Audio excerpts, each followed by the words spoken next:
प्यारा प्रश्न है कि आपने कहा कि गुरु का प्रेम शिष्य को बदलता है, और हो सकता है वो शिष्य गुरु को समर्पित हो गया, वो गुरु पर एक तरह से आश्रित भी हो गया, और फिर किसी दिन गुरु को लगा कि नहीं, मैं इसके प्रेम में बंधने वाला नहीं हूं, तो गुरु उसको छोड़ के आगे बढ़ गए। तो शिष्य को बड़ा आघात लगता है। तो जब शिष्य को आघात लगता है तो वो शिष्य क्या करे? कई बार वो शिष्य बिल्कुल उल्टा हो जाता है, रिवर्स सिचुएशन में चला जाता है। वो कहता है गुरु गुरु सब झूठ है, ज्ञान प्रेम सब झूठ है। ऐसे में क्या होना? देखो, दो बातें ध्यान रखो। गुरु धक्का देता है जगाने के लिए, उसके बाद छोड़ देता है ताकि अगली यात्रा तुम तय करके मेरे तक पहुंचो। एक बार जगाने के लिए वो हाथ भी पकड़ता है, उठाता भी है, लेकिन उसके बाद छोड़ देता है ताकि अब तुम अपने पैरों पे खड़े होकर के चल के मेरे पास आओ। अगर हर टाइम गुरु हाथ पकड़ के चलाएगा तो फिर शिष्य कभी अपने भीतर गुरु तत्व को जगा ही नहीं पाएगा, और वो शिष्य की दृष्टि पर निर्भर करता है। कई शिष्य ऐसे आघातों को नहीं सहन कर पाते और अपने गुरु के बिल्कुल विपरीत मार्गी हो जाते हैं, गुरु के प्रति द्वेष से बढ़ जाते हैं। तब भी गुरु इंतजार करता है।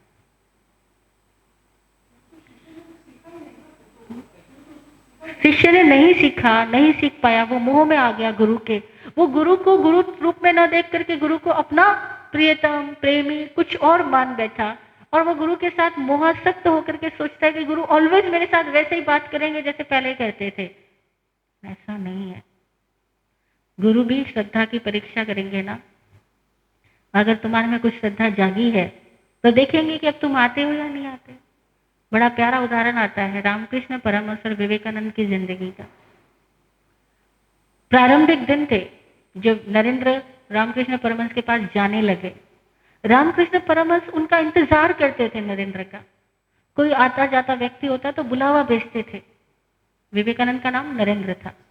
बुलावा देते थे कि नरेंद्र को बोलना, मैं याद कर रहा हूँ, उसको बोलना, कहना कि वो काली के मंदिर आए, वो दक्षिणेश्वर आए। नरेंद्र कॉलेज में थे, पढ़ाई कर रहे थे, संडे फ्री होता, कभी कोई छुट्टी होती, लेकिन वो याद करते रामकृष्ण परमहंस, वो मिलने जाया करते थे। रामकृष्ण परमहंस नरेंद्र को देखते ही अपना बाकी सारा काम छोड़ करके पहले उसको गले लगाना, उसको पास बिछाना, उसको खूब ज्ञान की बातें कहना। और फिर क्या हुआ? जैसे जैसे नरेंद्र रामकृष्ण परमहंस के पीछे पागल होने लगा, रामकृष्ण परमहंस 2-3 बार ऐसा किया कि नरेंद्र आया, उसकी तरफ भी नहीं देखा, देखा ही नहीं उसकी तरफ। नरेंद्र को बहुत धक्का लगा, बहुत बुरा लगा। बोला कल तक खुद बुला रहे थे, आज मैं इनके बिना नहीं रह सकता हूं, तो आज मेरी तरफ से मुंह मोड़ रहे। लेकिन ऐसा ही है, गुरु लोग ऐसे ही होते। वो ये देखते हैं कि बीज तो डाल दिया, अभी बीज पौधा बनेगा या खत्म हो जाएगा। और बीज को पौधा होने देने के लिए माली को दूर बैठ के देखना होता है, करीब नहीं रहना होता है।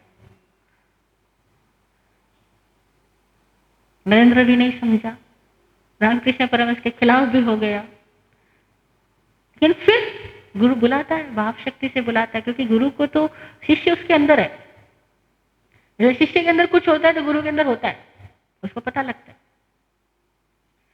फिर आए नरेंद्र, लेकिन 2-3 परीक्षाओं के बाद में गुरु ने पूछा तू आया क्यों? जब मैं तुझसे बात नहीं करता तो, मैं तेरी तरफ नहीं देखता तो तू आया क्यों? बोला आप देखो ना देखो, मैं आपको देखने के लिए आ गया। वो उसकी निष्ठा थी, और गुरु की परीक्षा में वो पास हुए, तो नरेंद्र किसी दिन विवेकानंद हो पाए। सही होता है। जय हो।